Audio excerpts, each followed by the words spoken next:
Being a reference for many famous grisly movies throughout the years, including Psycho, Texas Chainsaw Massacre, and Silence of the Lambs, Ed Gein's terrifying influence on the pop culture of horror is truly undeniable. Hi everyone, I hope you're all having a wonderful day so far. In today's video, we're going to be talking about none other than Ed Gein, truly one of the most shocking and bizarre cases I've ever come across. As always, this video was recorded live over on Twitch, and you can find the links to my channel on screen right now, or in the description box down below. It would really mean a lot if you could help the channel out by giving this video a like, hitting the subscribe button, and commenting any recommendations for future videos. But before we get into the case, I just want to give my usual disclaimers. This video contains topics which may be distressing to some viewers. These topics include child and spousal abuse, abuse of a corpse, and murder. There may be other distressing topics that I have missed from this list, so viewer discretion is advised. If you don't feel like today's case is suitable for you, feel free to click off, and hopefully I can see you again in the future when we're talking about topics which are more suitable for you. I would also like to quickly mention that all of the information we'll be talking about today has come from research which I have conducted through sources which are readily available on the internet. No disrespect is intended with this presentation in any way, it is all for educational purposes only. I do try to get all of the information correct to the best of my ability, but I do apologise if there's any mistakes at all. I noticed quite a lot of conflicting information while doing my research for this case, but I have tried my hardest to piece together the parts and confirm as much as I could, so please keep this in mind. So I'm actually going to start things a little bit differently this time, and I'm going to begin today's case by talking about the mother of today's perpetrator. And this is because she is someone who was an extremely influential figure in Ed's life. Augusta Gein, who was originally named Augusta Wilhelmine, I think it's a German name, I apologise. Augusta Wilhelmine Lerch was born in 1878 in Wisconsin in the USA, to parents who were originally from Prussia, and I looked this up and it's no longer its own country. It was originally made up of what is now parts of Germany, Poland, and Russia. She was brought up within an extremely devout Lutheran Protestant household with 7 other siblings. According to the beliefs of the religion, they believe that all humans are full of sin and are infected with immoral motives, leading them to believe that all humans actually deserve to burn in hell, which is wild. Augusta's father was a strict enforcer of these rules and morals, and it led him to be quite physically abusive to the children. He used to physically punish them with beatings if they did anything that he believed stepped out of line with the religion. She later married George Gein, which is Ed's father, who was a German immigrant in 1900 when she was aged 22. George, what I could find, was an orphan from a young age, and his parents apparently died within the Mississippi River after there was a flood. And this is all that I could actually find really on George. I couldn't find much else. And this is actually the only picture I could find of George as well. But here is a picture of Augusta and George on their wedding day. So we're getting on to Ed now. And Edward Theodore Gein was more commonly known as Ed. So I'm going to keep referring to him as Ed throughout the whole case, just to make things a little bit easier. And he was born on the 27th of August 1906 in La Crosse, Wisconsin in the USA, to parents George and Augusta Gein. Ed also had an older brother called Henry, who was born on the 17th of January 1902. Ed's family life growing up was said to be far from ideal, with his father being a timid alcoholic who couldn't keep a job, and his mother an extremely religious Lutheran, as I mentioned before. And she was actually said to preach every afternoon to Ed and his brother about the immorality of the world, including how she believed every single woman was naturally promiscuous and an instrument of the devil. Except herself, of course. She was the one exception. It's also said that Augusta hated her husband and openly called him a lazy dog, and sometimes even prayed that he died. She prayed for his death.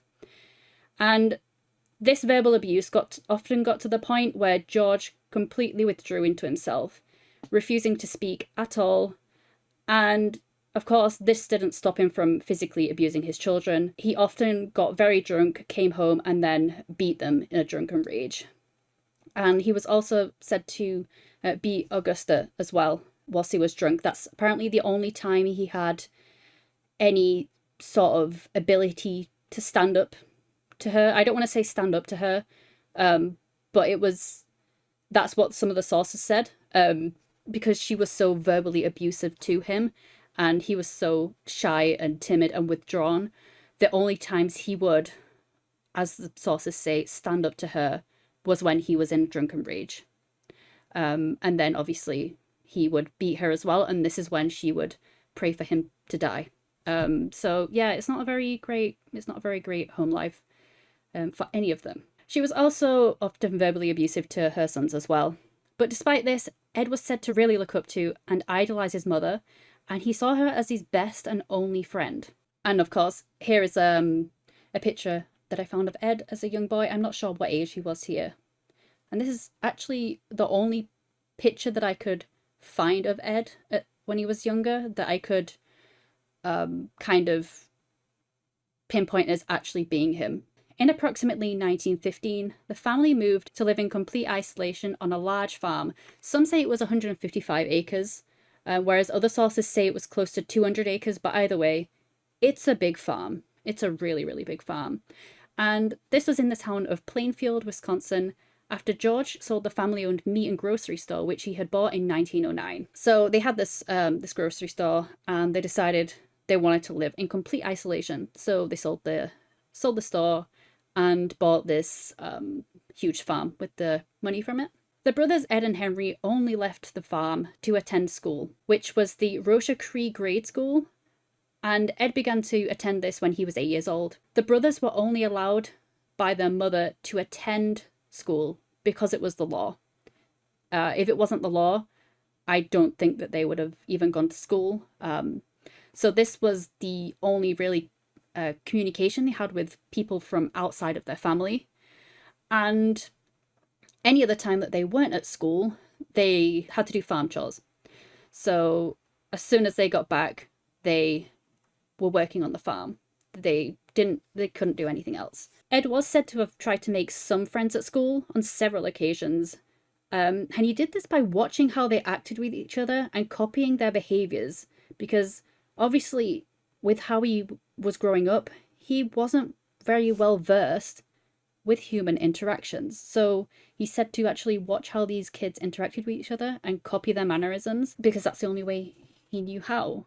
It's the only, normality of human interaction that he'd really seen. But whenever he had made a friend, he was told lies and rumours about the children and their families by his mother, and therefore Ed ended up breaking off all friendships in order to make sure his mother was happy. And obviously this led to him being quite a social outcast and often a victim of bullying as well, which is really sad. This bullying obviously further solidified the ideas that were put into his head by his mum about all the children and their families being wicked and sinners, and therefore further cutting him off from society even more. So it's like an endless spiral, which is really sad.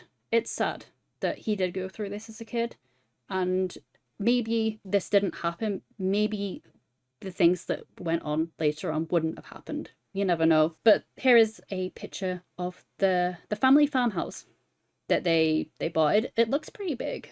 It does look like a very big house actually as well. So teachers have said that Ed displayed really strange mannerisms at school, and this included bursting into random fits of laughter out of nowhere, like he was laughing at his own inside jokes, which people found quite strange. But despite this, he was said to do okay at school. He was reported to be quite capable, but not exceptional, and he did well enough in his subjects, but they noted that he was particularly good at reading. And this skill of reading was due to him using books as a way to relax at home, as he obviously had no other form of entertainment. He wasn't allowed to play with other kids around town due to his mum's strict rules, so any time that he did have that wasn't filled with farm chores, he liked to read. Ed later went on to complete a school education at the age of 16, and after this he continued to help on the family farm with no specialised further education. So he didn't go to study a particular skill or anything. He just helped around the farm. It's said that Augusta's ideas of women being sinners and any form of a sexual attraction being considered a huge sin led Ed to grow up being extremely confused about his sexuality as well. He had what he called an innate sexual attraction to women. This is information that he has told people later on in his life, that he had an innate sexual attraction to women, but he felt really confused and even fearful of women due to what his mum had lectured him about, eternal damnation and the extreme forms of punishment that she would provide the boys with if they had any kind of sexual thoughts or were caught conducting any personal sexual acts. I'm sure you can understand what I'm getting at here. But I didn't see much into it, but the stuff that I did hear about what she did was so cruel.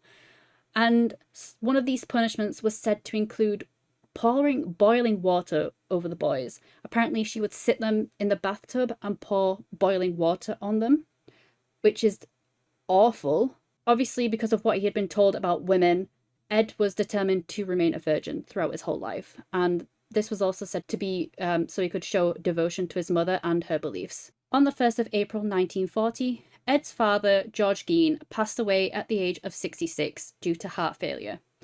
But this wasn't actually said to sadden the family. In fact, they reported it to be quite a relief because they no longer had to worry about his drunkenness and obviously his violent outbursts. He was also said to be quite ill before his death as well, which is a horrible thing to hear people say, but they mentioned that they were relieved that they no longer had to take care of him, which I hate hearing, but that's just what they said. Because of the father's death, Ed and his brother Henry were required to do all of the odd bits of work around town in order to gain some more money, as the farm wasn't actually providing enough money to feed the family anymore. And also by this time, World War II had begun, but neither Ed nor Henry actually went to war. And this is because Henry was said to be too old at this point, as he was coming up to his 40s, and Ed had a growth on his left eyelid, which caused him to be rejected at his physical exam, as it was said to impair his vision. Therefore, both the brothers just continued to tend the family farm with their mother. And here is a picture of George Gein's grave. It's still there, apparently. I actually wanted to post a younger picture of Henry Gein as well, but I couldn't find any, strangely enough. I was able to find that one of Ed, but I couldn't find any young pictures of Henry Gein. From what I read in some sources, within his adult years, Ed was said to get along really well with some of the neighbourhood children, and this is something he obviously was never able to do as a child himself. It was said that he related more to these children than the adults his own age, and around the adults, he said he would often feel insecure and self-conscious, particularly with women. It said that this may be due to his much later diagnosed schizophrenia, which resulted in him being more comfortable around the kids, due to possibly finding them more trustworthy than adults. The interaction with the neighbourhood children wasn't said to be predatory at all, but of course I can't confirm nor deny this, but there were no reports of this being predatory or about him being, weird to the kids in any way. It was, from what reports said, just genuinely, getting on with the kids and hanging out with them, which obviously is weird in itself. Ed was reported by others around the town to be a good neighbour and a decent worker. He picked up the odd jobs to earn the extra money for his family, like I mentioned before, but since the death of their father, his brother Henry did become the new breadwinner for the family, and he often found employment away from the family farm for quite a while, because it was said to bring in more money than doing the odd jobs around the town. It was said that Henry often spoke poorly of their mother. He mentioned to Ed that it was strange how obsessed he was with their mother, and stated that he needed to get out of the house and meet some people, which really upset Ed, as we mentioned, he loved his mum more than anyone in the world. Like I said, she was his only friend. After this, on the 16th of May 1944, Henry was killed in mysterious circumstances by a fire on the marsh near their home, when he was aged 43. Ed claimed that he'd lost his brother in the fire when they were trying to put it out, but was somehow able to mysteriously locate Henry's body lying on the ground straight away when police came to help search, even though he said that he had no idea where Henry was. He was just able to walk up when police were there and find him straight away. Police were surprised to find that the body had no signs of fire damage, and even though the ground which he was laid on was scorched by the flames, his clothes were covered in soot but had no evidence of being burnt. On further investigation, the police noticed that Henry had some strange bruises on his head, which made no sense. But the investigation was closed and ruled as an accident very quickly, with some people stating that Henry had collapsed from smoke inhalation and hit his head as he fell. And this is because no one believed at the time that Ed could cause such harm to people, especially his older brother, which he was said to really look up to. I managed to find a newspaper clipping regarding Henry's death and the funeral within the Wisconsin Daily Tribune newspaper, and this was on the 19th of May 1944. You can see it there. And this newspaper stated that Henry had passed away due to a heart attack whilst trying to combat the fire. But yeah, like I included the first clip, like the first paragraph of the clipping on screen here. And this is what I meant by there was a lot of conflicting sources. This newspaper is saying that he died of a heart attack, but then other sources are saying he died from asphyxiation. And I found this to be really interesting. And you can read the full newspaper clipping itself if you would like to. I will include it in the description box down below. But yeah, this article also contradicts a lot more sources as well, which are out there. I saw some sources claim that Henry was married, but at the end of this article, you can't see it on here, but at the bottom of the article, it said that he was unmarried. So I chose not to include any of the information about him being married in this video, just because I guess I would call this more official source because it's from the time. It's not something that's been written like 80 years later, but just keep in mind that some sources say he was married, but obviously I can't confirm it. Shortly after the death of Henry, Ed's beloved mother, Augusta, suffered a stroke. She originally survived this, but just 1 year later, on the 29th of December 1945, aged 67, she passed away from a second stroke. This was said to obviously deeply sadden Ed, who had devoted his whole life this far to his mother, and he was now left alone on the family farm for the first time in his whole life. The death of his mother marked a pivotal turn in Ed's life, leading him to become even more of a recluse. He shut off certain rooms in the house which his mother had used, including the whole of the upstairs, so that they would remain untouched, confining himself to a small room next to the kitchen. It was from here on that he spent his time doing odd jobs around the town to earn money and becoming obsessed with books, specifically human anatomy books, and books detailing cannibals and also Nazi atrocities. And these stories were more specifically stories detailing the acts of someone called Isla Koch. Isla Koch, I think that's how you say it. And she was a female German war criminal who selected to kill prisoners with tattoos so that she could use the skin of the victims for lampshades and other household items, which is something you might want to keep in mind throughout the rest of this case. The townspeople stated that Ed had said some very questionable things when they had run into him on the odd occasion that he did go into town for work. But at the time, they didn't think much of it, as Ed was actually known to be a bit of a strange guy, so it just completely went over their heads. But all this came to a head on the 16th of November 1957, when 58-year-old Bernice Warden, a local hardware store shopkeeper, had strangely gone missing. Her son had come back from hunting to find that the family's hardware store was locked, which was really strange for that time of day. His mother would usually be running the store. Worrying that something bad had happened, he broke into the shop, only to find a pool of blood behind the counter and a receipt slip written for antifreeze, which was sold to Ed Gein. So back in 1957, all the sales were manually written in receipt books so they could keep track of sales, and this marked Ed as the last person who would have likely seen Bernice Warden. So when police went to investigate her disappearance, Ed was of course the first one they wanted to talk to about it. Frank had also remembered on that day that Ed had told him earlier in the day that he would return later on to purchase some antifreeze. Ed had, in fact, returned to the store later that day, and whilst there, took a .22 caliber rifle from the store's display and shot Bernice Warden to death. He then slit her throat and dragged her body out of the back of the store, putting her into a truck where he would then take her back to his secluded farm. There is a picture of Bernice Warden. From what I could tell, it's a bad quality one because it was from a newspaper clipping. I'm not sure what newspaper. I couldn't find the newspaper. I tried to look, but this is the only picture I could find of Bernice Warden. And here is the Warden hardware store as well, just so you can have a look at what that would have looked like. When police went to Ed's farm to ask him about the disappearance of Bernice, they encountered the most disturbing scene ever. When peering into the shed on the property, they came across Bernice's body.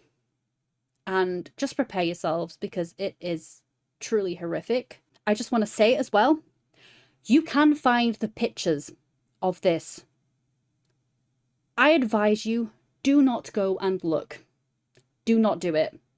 I had to take a good 20 minutes away from my computer. I felt physically sick stumbling across these. Don't do it. But when they came across her body, she was hung up from her ankles, gutted and decapitated. Police described it as being like an animal who was being gutted for butchering, which is a awful description. They later found Bernice's head in a burlap sack nearby to the body and her organs in a bucket. To make matters worse, upon further investigation of the house, they found even more horrific items. We're jumping back a little bit now, we're going back in the story, but shortly after his mother's death in 1945, Ed had begun visiting graveyards. These visits began innocent enough, but within 18 months, Ed had begun committing just insane acts. Between 1947 and 1950, he visited the nearby graveyards in the middle of the night and began robbing the graves. He later claimed that he often woke up from a daze-like trance whilst in the act, where he would stop and just return home. He's said to have robbed at least 9 graves, but he didn't just rob the belongings from these graves. He was said to specifically target the graves of recently deceased young women who he believed resembled his mother. He would dig up their bodies, take them home, remove and tanned their skin, which he then used to create a variety of different items. You see the resemblance from the books that he used to read right now? Ed claimed that he wanted to create a full suit of human skin so that he could reconstruct his deceased mother and wear the suit so he could become her. We're jumping forwards again to the discovery of Bernice Warden in Ed's house. I apologise for the backwards and forwards, but like I mentioned, police found a lot of other disturbing items in there. And these items include, and these were made from those victims that he dug from their graves. It's made from the victims that he dug up.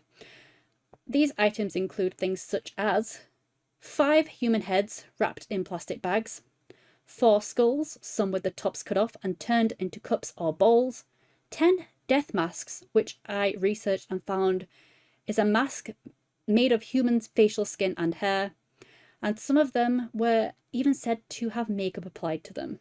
He was applying makeup to these death masks. Further items included chairs and lampshades upholstered with human skin, a belt made from female nipples, and a collection of young girls' genitalia, 2 of which were said to belong to girls as young as 15 years old. Disgusting. Absolutely disgusting. Many other items were found in the house, and you can find more information about them online. And some of these are crime scene photos as well, so viewer discretion is advised for that, obviously. And I'm not going to include any in this video at all. Don't worry, if you go and you try and search for them, that is your own choice. But I am not going to include any. You do not want to see it. When being interviewed for his crimes, Ed claimed that he would dress up in these women's body parts, wearing a death mask, plus a shirt made of human skin with female breasts attached to it, and genitalia worn within female underwear. He would then, as he said, go out in the night around his farm and prance about. What the hell? That is disgusting, that is sick, that is twisted. What? I don't even have the words to describe how vile that is. Absolutely awful. It's awful. Some sources also stated that Ed had provided packages of venison to some people around town as a gift. But Ed was not a deer hunter, and this has led people to believe that Ed had actually given these unknowing victims human meat which they had eaten, leading police to believe that Ed may have also practiced cannibalism, but this couldn't be proven. And in this picture on the screen, you can see Ed's bedroom, which shows what kind of state he had been living in since his mother died. He had taken a downward turn, you could say. One of the women who were identified from the death masks found in Ed's house was Mary Hogan. She was a worker at a local Wisconsin tavern, which was located 6 miles from Ed's farm. Mary was 51 years old when she had gone missing on the 8th of December 1954. It's said that on this day, Ed had waited outside of the tavern until all of her customers had left for the day. That is when he then entered. When she told him that it was closed and that he had to leave, he walked over to her behind the bar, revealing a .32 caliber pistol, which he then shot her in the head with, killing her instantly. He then dragged her dead body out to a hand-drawn sled, before transporting her back to his farm, which is said to have taken several hours to do. Police never connected Ed to the disappearance of Mary until she was found in his house 3 years later in 1957 when being investigated for the death of Bernice. And even though a pool of blood was behind the bar, with blood trails leading outside to where they believed a vehicle may have been parked, as well as the .32 caliber cartridge case, the police were unable to identify the whereabouts of Mary Hogan's body until she was found at Ed's home. Ed was arrested on the 16th of November 1957 when he was found to have killed Bernice Warden. It's here where he also admitted to shooting Mary Hogan as well. During police interviews, it was said that Ed showed absolutely no remorse for his acts. Ed's initial confession was actually ruled as inadmissible in court, and this is because the sheriff who was interviewing him during his interrogation had smashed his head. He had smashed Ed's head against a brick wall during the questioning to try and get him to answer. So all of his answers from there on out were admissible in court. And this sheriff later died from a heart attack, which was said to be due to the stress caused by having to testify about the assault on Ed in his trial. And also, whilst being questioned, Ed denied having any form of sexual relations with the corpses because he said they were too smelly. They smelt too bad. Obviously, we can't prove or deny this, but this is what he has said. He denied any form of sexual interaction with the corpses. On the 21st of November 1957, Ed pled not guilty due to reason of insanity when he was on trial for one count of first-degree murder. Because of this, he was found incompetent to stand trial and was sent to the Central State Hospital for the Criminally Insane, which is now known as the Dodge Correctional Facility, which people may have heard. I swear I've heard of this Dodge Correctional Facility. I think it's pretty famous. I'm not sure if it is, but I swear I've heard of it. This is a maximum security hospital in Waupun, Wisconsin. He was later transferred to the Mendota State Hospital in Madison, Wisconsin. 11 years later, in 1968, Ed was finally deemed sane enough to stand trial. This trial began on the 14th of November 1968, and he was eventually found guilty of first-degree murder, but was sentenced to spend the rest of his life within a mental hospital as he wasn't deemed fully sane. Whilst Ed was in prison, his farmhouse was also burnt to the ground, and it's suspected this was caused by arson. But surprisingly, Ed wasn't too bothered about it when he found out about it happening and was said to even shrug it off, which I found really strange because he seemed so attached to the house because it was where his mother was. On the 26th of July 1984, Ed Gein passed away in the Mendota Mental Health Institute due to respiratory and heart failure caused by cancer. He was buried in Plainfield Cemetery, which was actually one of the cemeteries he was said to have carried out his grave robbing at. Since his death, his grave has been vandalized many times, and it was even stolen in the year 2000. It was then found again in 2001 and has since been kept in a museum in Washoe County, Wisconsin. His grave has remained unmarked since then. And in this picture, you can see 77-year-old Ed whilst in the Mendota Mental Health Institute in 1984, and this was taken very shortly before his death. Ever since Ed shocked the world with his crimes back in the 1950s, his disturbing acts have been a huge inspiration for a variety of horror media within popular culture. From The Silence of the Lambs to Norman Bates in Psycho and even Leatherface from the Texas Chainsaw Massacre, Ed Gein's crimes are truly something that you would just expect to be a horrifying fictional story. But sadly, almost every work of fiction comes from some form of truth. Thank you very much for taking the time to watch today's video. I really hope that you're enjoying the true crime content so far. I'm trying my hardest to stick to the current bi-weekly schedule, and I'm really happy with how the content's turning out. I also want to say a huge thank you for 100 subscribers. We managed to hit the milestone a lot sooner than I expected, and I really appreciate the support. And if you enjoyed the video, why not hit the like button to show the algorithm that you're enjoying my content. Also, don't forget to subscribe and leave any comments or suggestions down below. Finally, I just want to wish you all a wonderful week. Make sure you treat yourself and others with kindness, and I will see you next time. Bye!